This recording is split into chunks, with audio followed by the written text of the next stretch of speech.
Hello and welcome to the National Debate. I'm Madhavdas G. Viewers, the budget session is on, and over the past week, we've seen some important developments unfold. Union Finance Minister Nirmala Sitharaman presented a seventh consecutive budget with a promise of laying down the roadmap for a Viksit Bharat by 2047. Now, one of the key takeaways from the Union Budget 2024 was the reflection of the changed political landscape as the BJP no longer enjoys majority on its own and has to work its way through by taking its allies along, especially the TDP and the JDU together. The two states ruled by the TDP and the JDU with BJP support, Andhra Pradesh and Bihar, did find prominent mentions in the budget speech, accompanied by significant allocations. Now, Andhra Pradesh has been promised significant allocations, including 15,000 crore rupees for the development of capital Amravati. For Bihar, the government has proposed 26,000 crores for various road projects and 21,000 crores have been reserved for power projects. The opposition is up in arms, from branding the budget as a Kursi Bachao budget to calling it a copy-paste job with ideas being taken from the Congress manifesto to alleging discrimination against non-NDA states. The India bloc has been raining fire on the Modi government. Taking a dig, in fact, the Congress President Mallikarjun Kharge has said that while pakoras and jalebis have been given to Andhra and Bihar, nothing was given to opposition-ruled states. The India bloc as a whole has echoed this sentiment as well. For more on this, in fact, let's quickly introduce our guest. We have Shahzad Poonawala, national spokesperson of the BJP, who's joining us. Also with us here is, Rohit Azad, economist. Rajiv Desai, chairman and CEO of Comma Consulting, joins us in the studio, as well as Gaurav Chachra, spokesperson of Samajwadi Party. Joining us from outside is Deepak Reddy, if we can quickly bring him up on the big screen, national spokesperson of the TDP. Rajat Sethi is author and economist. Also with us is Dr. Riju Datta, spokesperson of the TMC. Now, before I go across to our guests, I want to quickly sum up what we've been discussing in terms of what really the opposition has said to the government's to budget at this moment. This is the allocation for Bihar. 26,000 crores allocated for roads. There's also 21,000 crores that have been allocated for power. Industrial centers to be set up in Gaya as well. This is something for Bihar, including airports, medical colleges, infrastructure. Andhra Pradesh, 15,000 crores to build the new capital of Amravati. Grants for backward regions of Andhra Pradesh, as well as early completion of the Polavaram project. Remember, a number of key road, highway projects, etc., that were promised during the division of the state really have not been fulfilled is the contention of the Andhra government. Let's quickly take you across to the next set of graphics. This is a point that is being made by opposition. Of course, is it really borne out when it comes to the facts? Karnataka's allocations appear to have increased over the past 3 years. The allegation that Karnataka and other opposition-ruled states justice has not been done, is that borne out by the numbers, is a question indeed. Let's move on to the next state. The next state that we're looking at, apart from Karnataka, is West Bengal. West Bengal has seen steady increase in allocation, 61,000 crores to 83,000 and now at 93,000. Let's move on to the third state we're talking about. This is Tamil Nadu. Tamil Nadu also has seen increase in allocations from 33 to 45 to 50,000. So is the claim of opposition parties justified is certainly a question that arises out of it. But going back to the two states that we were talking about earlier, if you can quickly bring up the next set of graphics, and this is why there is so much of importance and focus on Bihar. There is, of course, we know that it's amongst the poorest states, but look at the goals as far as education are concerned. What's the national average score? Bihar is bottom of the list at 32. Let's move on to the next parameter that we're looking at in terms of gender equality.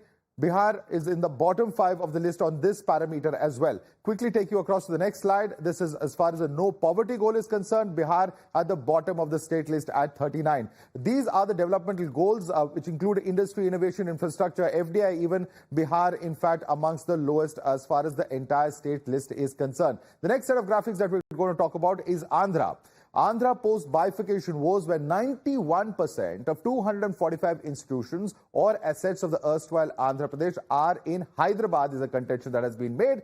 These assets valued at 1.42 lakh crores clearly benefit Telangana is a contention of Andhra Pradesh. None of these assets apportioned between the successor or states that have been given, and also Telangana's inaction in denying Andhra its fundamental rights has been a contention of Andhra Pradesh all along, and that it is disadvantageous disadvantaged because from the start it has not had access to these assets. So that's really been the contention of these two states. Is these contentions, is all of the allocation justified? Let's quickly take this across to our guest joining us. Shehzad Poonawala, I'm going to start with you.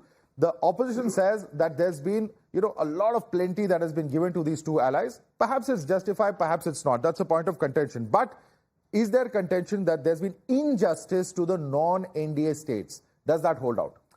First of all, Madhav, thank you for inviting us on this very informed debate. And let me start by saying that the problem does not lie with the budget. It lies with the budget data. The budget maker is the problem. So whatever would have been in the budget, the problem makers would have still had a problem. And I'll explain to you why. First, they said that there's no mention of other states. Madhav, you heard the budget speech. Uttarakhand, Himachal were mentioned. But let me give you an interesting tidbit. 2006 to 12, the UPA budget speeches had Tamil Nadu in every speech. The moment ADMK came in 2012, the mention of Tamil Nadu stopped. Now in this budget, if they say that unfair treatment has been given, let me just quote from the figures that you also partly quoted from. Out of the 12,40,000 crores that was allocated by the center to the states, 18% went to Uttar Pradesh, 2,23,000 crores. Bihar, 1,25,000 crores. MP, 97,000 crores. West Bengal at number 4, 93,827 crores. Much more than Maharashtra, which is the election state, at 78,786 crores. Andhra is way down at 9th position, 54,74 crores. Tamil Nadu is above that, 50,873 crores. And it's not just about this budget. Let me add some more facts.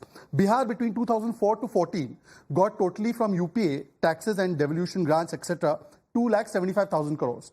Before this budget, how much Bihar got from the NDA government in the last 10 years of Modi? 9 lakh crores. Tamil Nadu got 1.6 lakh crores. The same Tamil Nadu under NDA in the 10 years got 5 lakh crores. That's 2.5 times more. Karnataka got 1.4, 1.5 lakh crores. Karnataka in the 10 years of Modi ji got about 5.1 lakh crores. Okay. So where is the discrimination? Finally, what is actually discrimination? Madhav, another state gave its budget, which is Telangana. In the Telangana budget, what happened? 3,000 crores allocated to the Madarsa minority from 2,200 crores, and the SC budget of 21,000 crores cut down to 7,000 crores. The entire budget of ST cut down by 10%. Okay. That is discrimination, not dissent. By the last point. Yeah. One last point, one statement. What is the problem? Because RJD says Junjuna Mila, and they are saying Pakodi Mila. So is it Pakodi given to Biharis or is it Junjuna given to Biharis? Okay. Let me bring in Mr. Rajiv Desai on that. Rajiv Desai, the numbers are not adding up is the BJP's contention that there has been allocation given to all states and it's unfair to brand this as a budget that is biased towards certain states. Well, you can make the point that you want depending on your outlook and your point of view. The fact is the budget document is a statement of a government's priorities. And from the reading of it, obviously you can't read it the way a bureaucrat and a finance minister would do, but for us, normally, you can see that there's a bit of a confusion in the priorities. Something's given here, something's taken out. There's no overarching framework to the budget. That's what my contention is. And one example, for example, is the long-term capital gains. Yeah. Now, yes, you can say the builders' lobby will be up in arms and so forth, but I'm actually going to come to LTCG. That's a separate debating point. Right now, I'm just going to stick to the. We'll go point by point. We have enough time.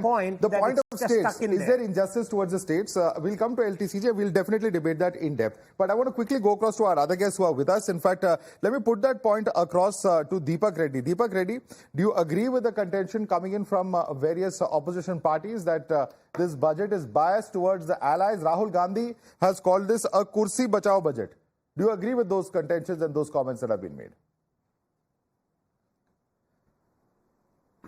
Madhav, if you can give me a minute extra, I'm going to put this argument to rest and expose the low political, I don't know what to call it also, low-level politics being played by the I.N.D.I.A ecosystem. Now let us come straight to Andhra Pradesh. We'll start from there.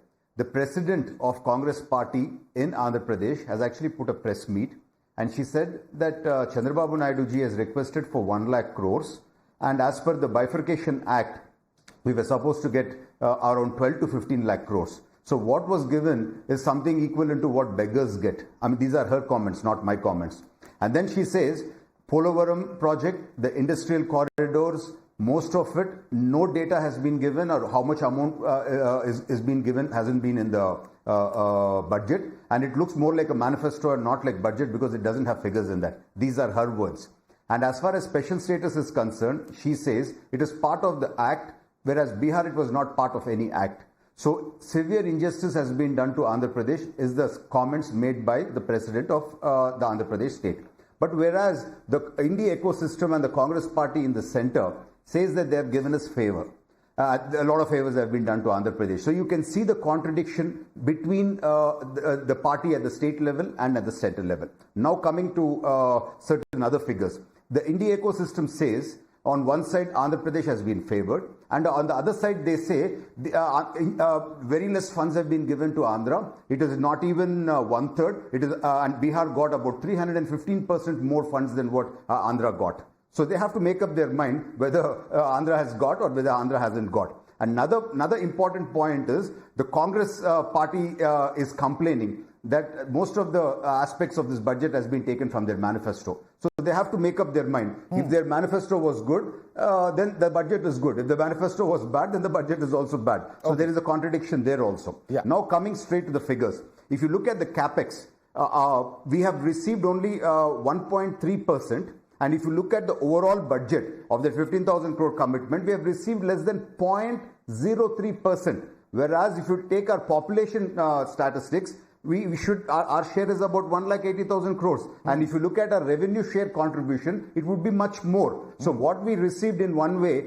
is not as these people are saying. We are talking figures. And most importantly, Congress party was the party which has split the state. And they have put this in the Reorganization Act. Now they have to clarify: do they still stand by the points what they have put in the Reorganization Act? Okay.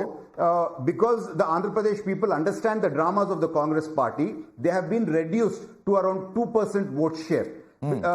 So severe injustice has been done on one side. So on one side they talk that the major favor is being done to us, and on the other side they say injustice is done to us. Okay. So this is all a big political drama, and I am talking facts, and I feel I have exposed their one by one. We'll go one by one. I want to bring in Mr. Desai on that point actually, because on the one hand, on the day of counting, you would also seen the tweet put out by Mr. Jairam Ramesh, where he was referring to the special status that had to be given to Andhra Pradesh. And this was at the time when the numbers were a little fluid. Perhaps there were hopes that if the numbers of the BJP come down a lot more, that with the help of perhaps the TDP and the JDU, a government could be formed. But the point I'm making is just this: that stand was taken on counting day. Now, when that promise is in a way being fulfilled, says the TDP, now why is the Congress party complaining? Isn't that hypocrisy? No, I don't know whether it's hypocrisy or not. I do think that there is some merit to what the points that they have made, and I think people should listen to them. What seems to me the complaint is that people have not been consulted. It's just been put together by a bunch of people who are consulted from the outside, from within the bureaucracy, and then the whole thing has been slapped together like, let's do this on capital gains, let's do this on import duties, so it's not a cogent budget is the major complaint. Okay, let me bring in Rajat on that point. Rajat, it's not a cogent budget, there's no consultation that's happened. Are these facts that are borne out? I don't. First of all, we need to understand that this is a truncated budget. This is not the budget for the entire year. This is more of a continuation to what vote on account had sort of in principle laid out. But there have been some very important policy, statements that have come out of this budget. Mind you, Prime Minister Modi's style of presenting of budget is slightly different from how Manmohan Singh's style was.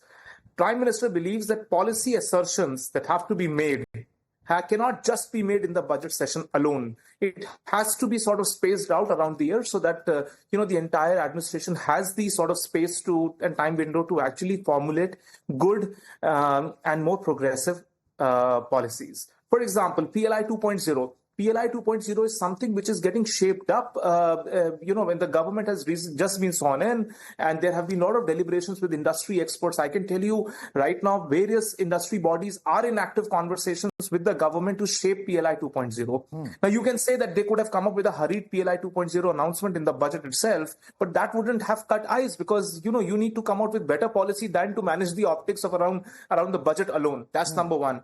Number two, even look at the NPS, the new pension scheme. There have been a lot of tweaks that are being planned by the government, but government believes that perhaps it would take its own good time to meet the needs and address the needs of all possible stakeholders before jumping the gun. So I think barring few aspects which the government is working on, the large overarching theme around the budget has been those 9 pillars. Right. And the 9 pillars that Honorable Finance Minister talked about are very relevant. Now, if people don't want to see, the policy thinking behind the budget, then what can anybody else do about Okay, let me it? bring in Riju on that point. Riju, I want you to come in on this entire point of allies being placated, because you have the TDP spokesperson here. He has talked about the guarantees that have been given by an act of parliament that 10 years hence have still not been implemented on ground. We all know the developmental parameters as far as Bengal is concerned.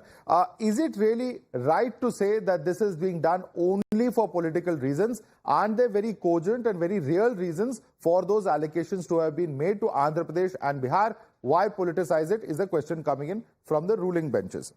Please respond. Thank you, Madhav. Please give me the courtesy of time. Listen, I'm going to straight say this, that this budget that was presented by a failed finance minister of a failed government was nothing but a bribe. The union budget was used to give bribe to its alliance partners to keep this Mili-Juli Sarkar buoyant. Now, does that mean that Andhra and Bihar did not deserve this budget? Of course they did. And congratulations to Chandrababu Naidu ji and Nitish Kumar ji for getting their pound of flesh. But the question to TDP is, and for the people of Andhra is, BJP has been in power for 10 years. They did not give you the money before. Just because you are saving their skin to run the government, now you have got the budget. So there are two different things. Now coming to Bengal. Why we are saying that this is the union budget was used to save their own skin and own chair? Because Bengal is owed 1,71,000 crores. Shahzad gave a number. Now you know what are these funds that are coming to Bengal? These are railway assets, union government assets for metro line, for railway tracks, for highways. It is just like saying that for the maintenance of Taj Mahal, if we are giving funds to the people of Uttar Pradesh. It is absurd. Bengal's Manrega funds were not released by the union government, the state government paid it, and Madhav, you did multiple shows on that. Awas Yojana funds, 11 lakh houses, not given. The state government will give it from December. Bengal is always deprived. Why? Because of only one reason, because they cannot politically or electorally win Bengal. My logic is this. See, if a budget, I am not getting into technicalities because there are a lot of technical people here. Madhav, give me 30 seconds. This budget did not focus on two most important parameters in this country, health, education. And last but not the least, it did not utter a single word on Indian railways, which has become a death trap to the commoners of this country. Okay. Where Let's stick to Bengal in the center. Let's stick to Bengal in the center. Riju, a simple question to you before I go across to others. There are many hands going up. The finance minister very specifically has stated that Bengal does not implement central government schemes. That is her counter to Mamata Banerjee saying that this is an anti-poor and an anti-people budget. If you're not implementing the central schemes, then how will those funds flow from the center to the state is certainly a valid question. No.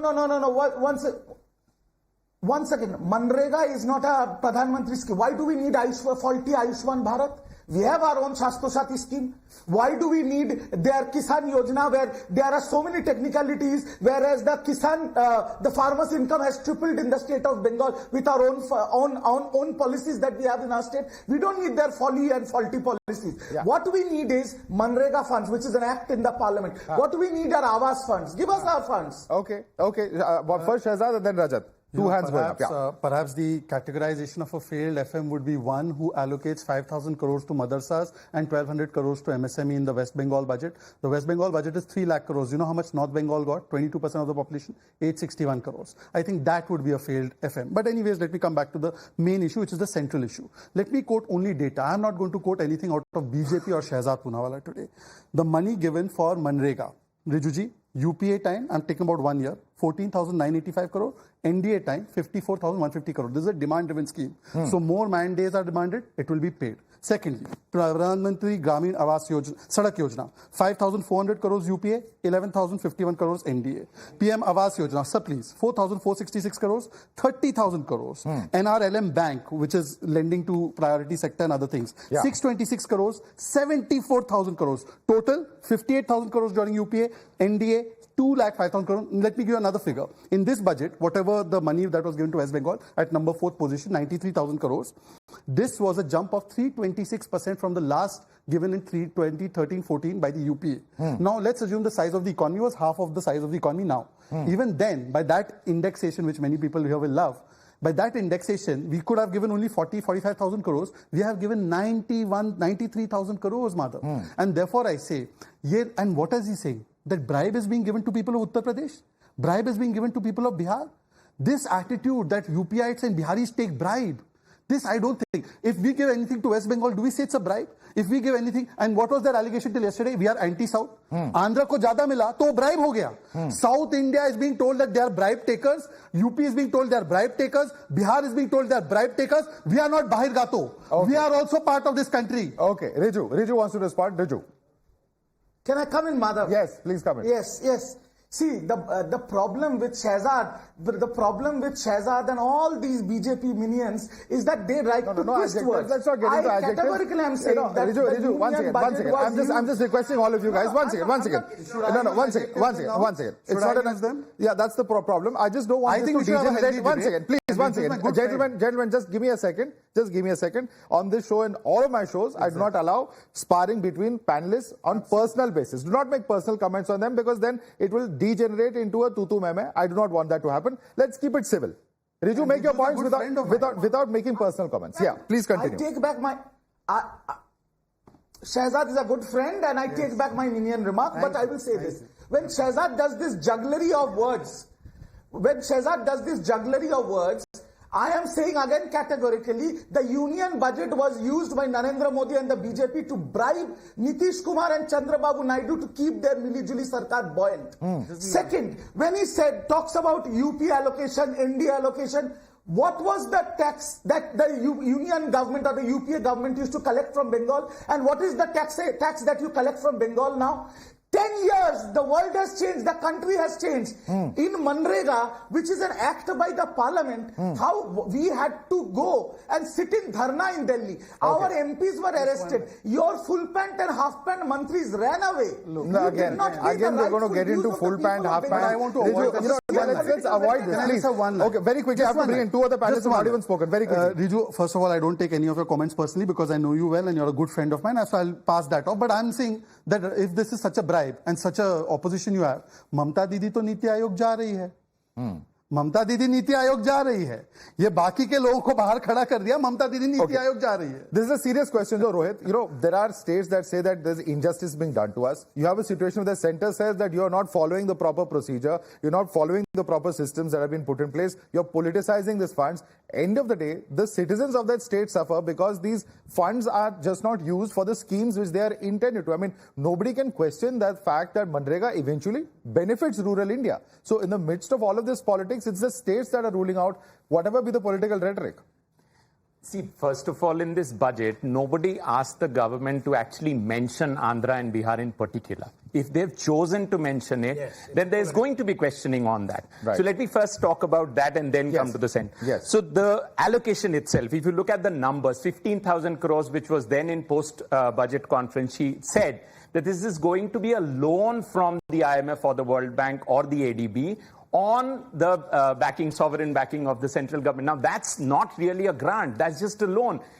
That loan has to be paid back with interest rates. So how is that an allocation from within the budget? It's not. That 15,000 has been clarified. If you look at the Bihar numbers, which there are no numbers, by the way, very few numbers. Most of it is tourism, we'll develop this, we'll develop that. And what? What is the concrete budget allocation that you're making to that? You're not. You're not saying that specifically.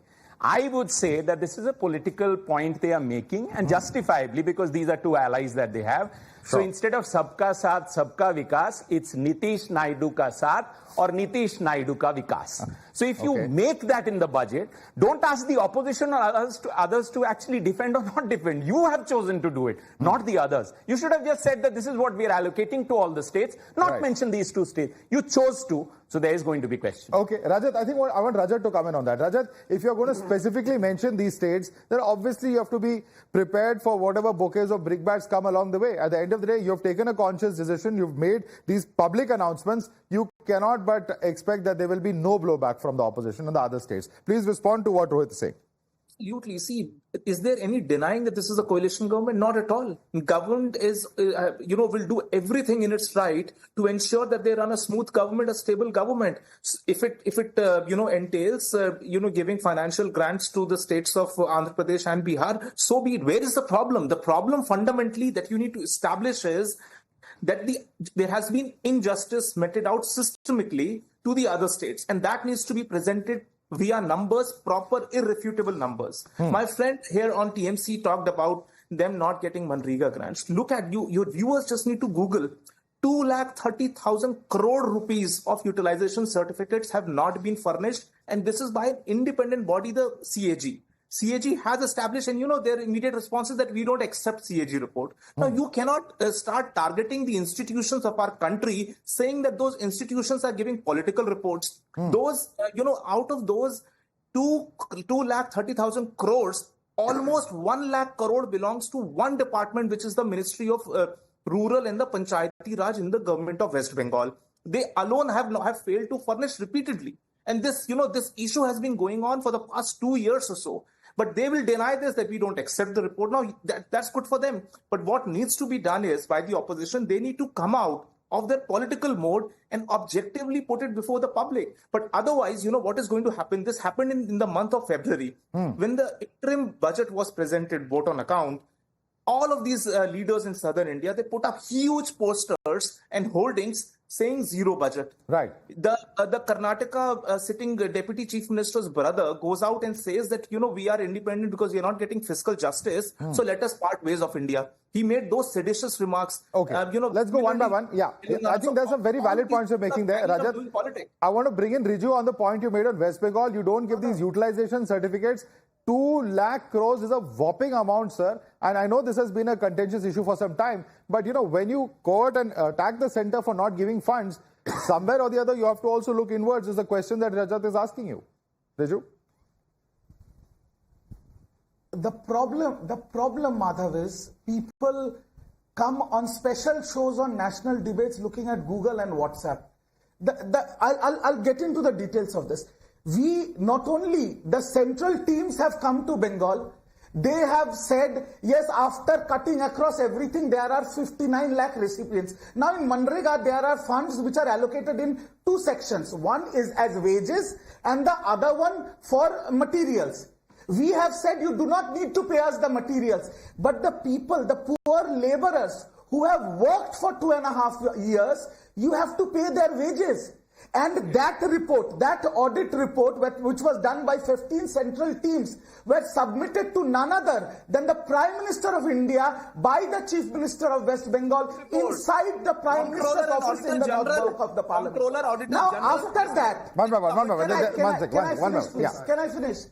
This report and the Prime Minister of the PMO did not come out with a statement that this is a faulty report or this is the Prime Minister categorically said, I will ask my team to liquidate the funds as fast as possible. I'm just coming to one by one. Rajat, I want Rajat to come in on this. Rajat. He very selectively did not talk about CAG report, and there are serious issues which the CAG report has highlighted, which TMC they have no response. 2 lakh crores, Madhav, it's not a small amount. Why should a taxpayer struggle at a corrupt government who's not ensuring that the money allocated for the due purposes is reaching there? Okay. And this is the reason they do not have the utilization certificates put in place. All right, we've dwelt a lot for several months now. Yeah.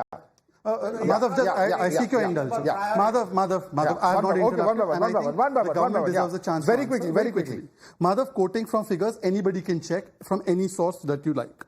Under the UPA regime, 2006-7 to 13-14, 2,13,220 crores allocated for Manrega over that period of time. 1,660 crore man days works, 153 lakh works done. In NDA regime, 14-15 to 22-23, 2,341 crore man days were generated, 5,76,000 released, and 602 lakh works completed. Secondly, on Rohit Ji's point, Rohit Ji said that Bihar, Andhra ko mention kiya. Rohit Ji, you've been seeing the budget for many years, and I respect you a lot as an economist. Sir, can you tell me if all the states were mentioned between 2004 to 14 in every budget? And in that budget, 2006 to 12, sir, please, sir, Rajiv Ji, please, 2006 to 12, only Tamil Nadu and Bengal were time and again mentioned. Right. And then Tamil Nadu's mention was dropped the moment the government changed. Rohit, please this one. So don't do it. I'm not defending any party. Don't do it in Congress. Just one second. Sir, you're an economist. Yes, So that's what I'm saying. Don't do it in any budget. Don't make a mention of a specific state. If you do so, whether it's the UPA or the NDA, questions would be asked. In which case, you have to respond. Now, coming to the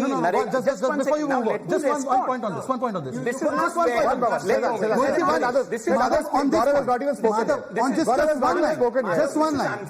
Just one line. Let him make his point. First, let him make his point. Rohit, make your point. Let him make his point, please. Because this Narega number has been twice at least been mentioned here. Let me say two things on that. Number one, what is the real allocation? Why is it important? Money which is 100 rupees in 2004 is not 100 rupees today. So don't quote nominal numbers.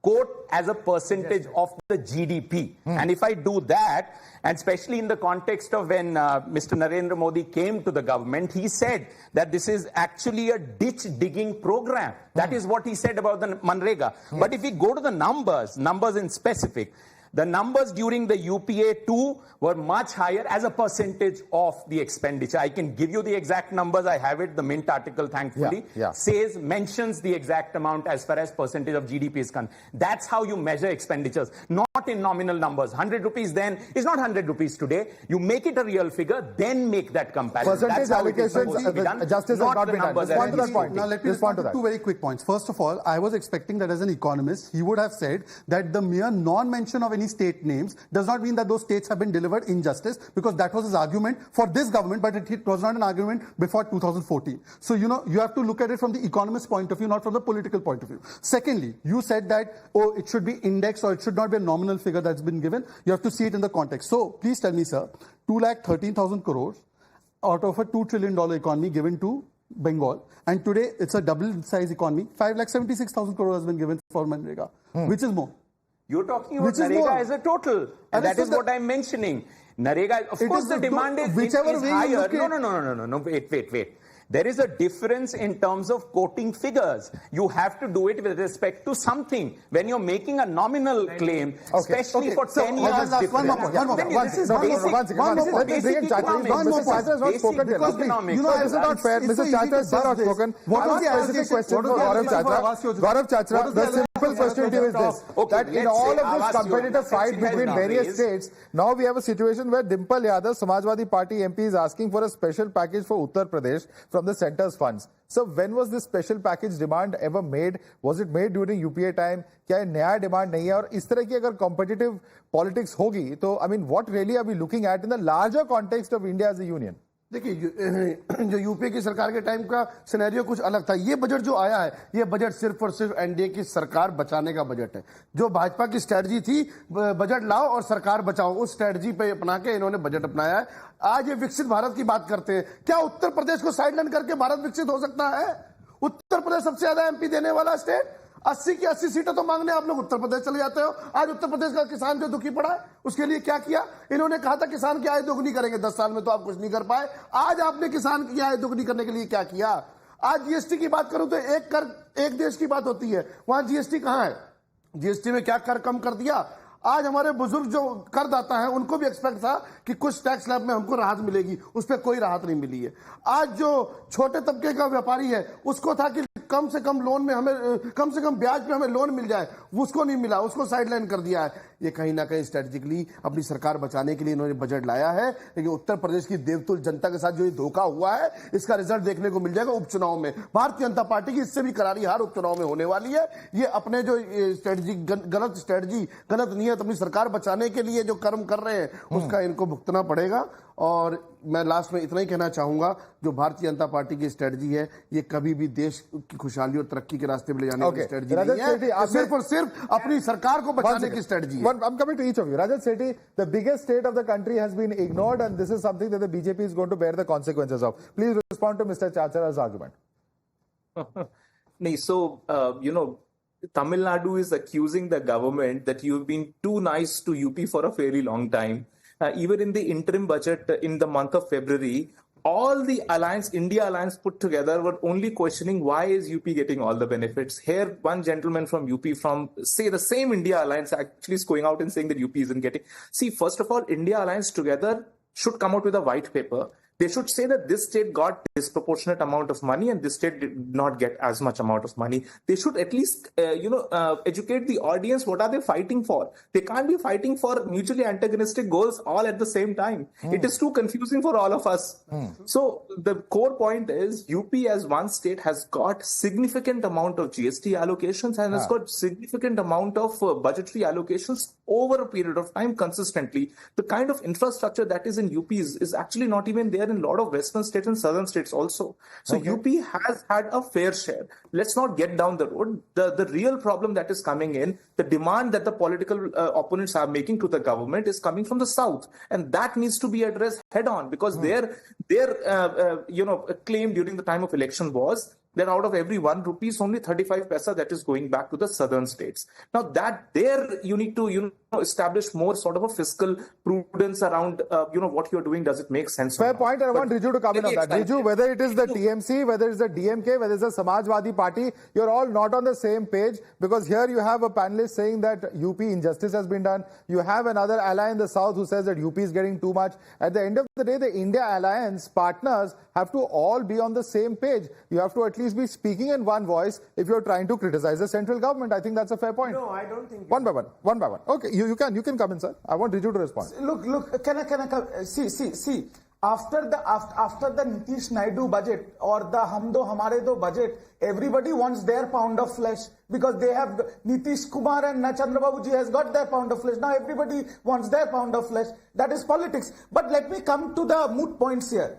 I cannot see the panelists, but somebody was waving around a CAG report and had the guts to call my government corrupt. Now, as per that same CAG report, in Ayushman Bharat, 2.25 lakh loans were settled amounting to 300 crores, which were non-existing as per that CAG report. Do you have the guts to call the Modi Sarkar and the union government corrupt? But Dwarka Expressway, Bharatmala project, Ram Mandir corridor, all face corruption as per CAG report. Can you call BJP government corrupt? Okay. So this is the problem with so-called neutral panel. Madhav, 10 seconds. Somebody was saying white paper. On Times Now, one of the biggest networks in India, I challenge BJP, any of their spokesperson or any of their MPs and ministers, issue a white paper that you have given Bengal, Manrega and Awas funds in the last 2.5 years. I will leave politics forever. I will leave politics forever. Okay, since Rajat was making that point, I'm going to give Rajat a chance to rebut. For all your viewers. Rajat, quick response, please. Quick response to move on to the next segment. They have not submitted utilization certificates to the tune of 2.2 lakh crore. They are not addressing this. Why should taxpayer money go to a government who cannot have the guts to show the paperwork that they've actually spent the money where it intended to? Let's also look at some of the contentious schemes in this entire budget, and also, of course, the political war over them. The first is the credit war over the abolishing of the angel tax in the budget.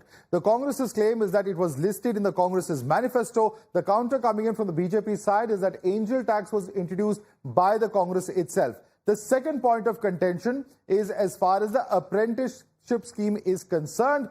The Pehli Naukri Pakki that was mentioned in Indian National Congress's I.N.D.I.A Patra is the Congress's claim. The BJP's counter is that if that is the case, then why is this scheme not being implemented in Karnataka itself? The third point of contention as far as the employment-linked incentive is concerned, or the ELI.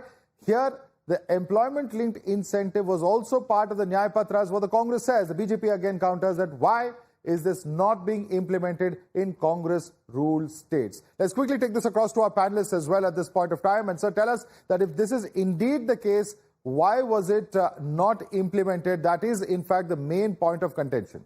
There's going to be two kinds of debate, right? One is about accountancy, like we've had here, 12,000 here, 15,000 crores there. I think if you look at the larger thing, the one positive thing that can emerge from this budget is that for the first time, or maybe not the first time, but increasingly the budget is being removed from the macroeconomic jail and put right where it belongs in the halls of political economy. To that extent, that's welcome. So obviously politics will influence the allocations and so forth. But what kind of politics? I think that's the question. And I think the current dispensation has indulged in, yes, politics, but not the kind that advances the interests of the country, but rather advances the interests of the party and the government.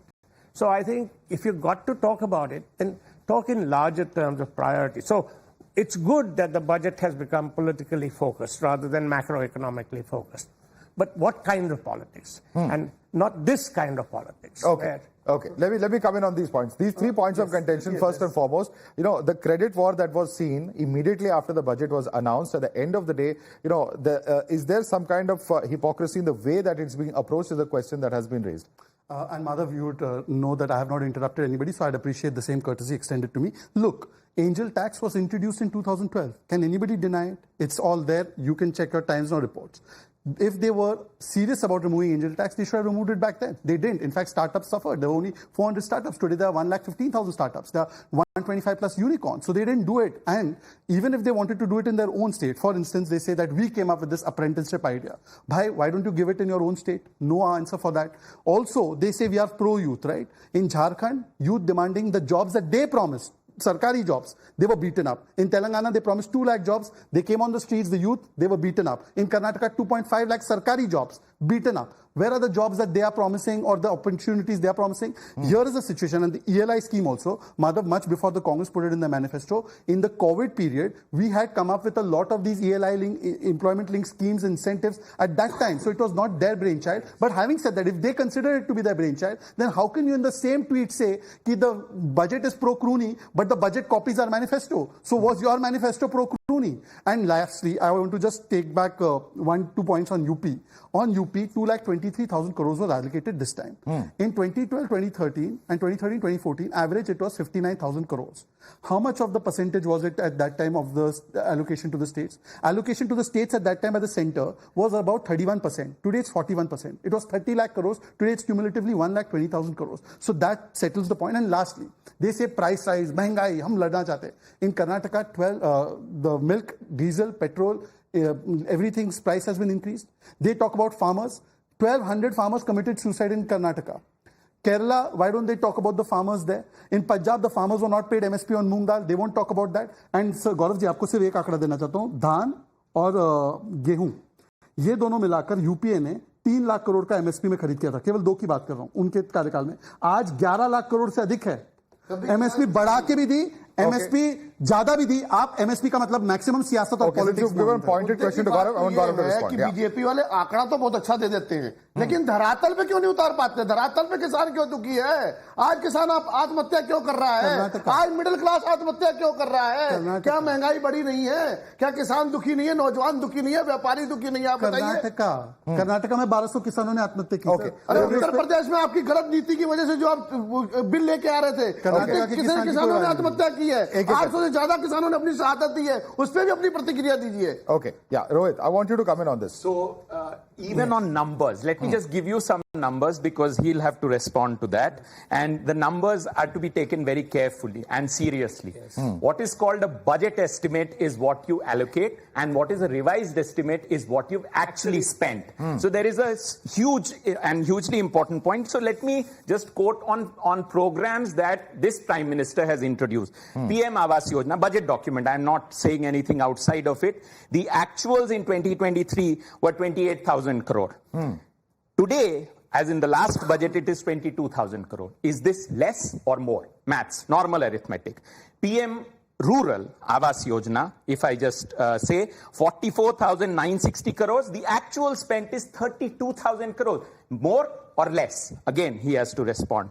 Mahatma Gandhi, which is what he has been saying from the beginning, 90,806 crores again allocated last to last year.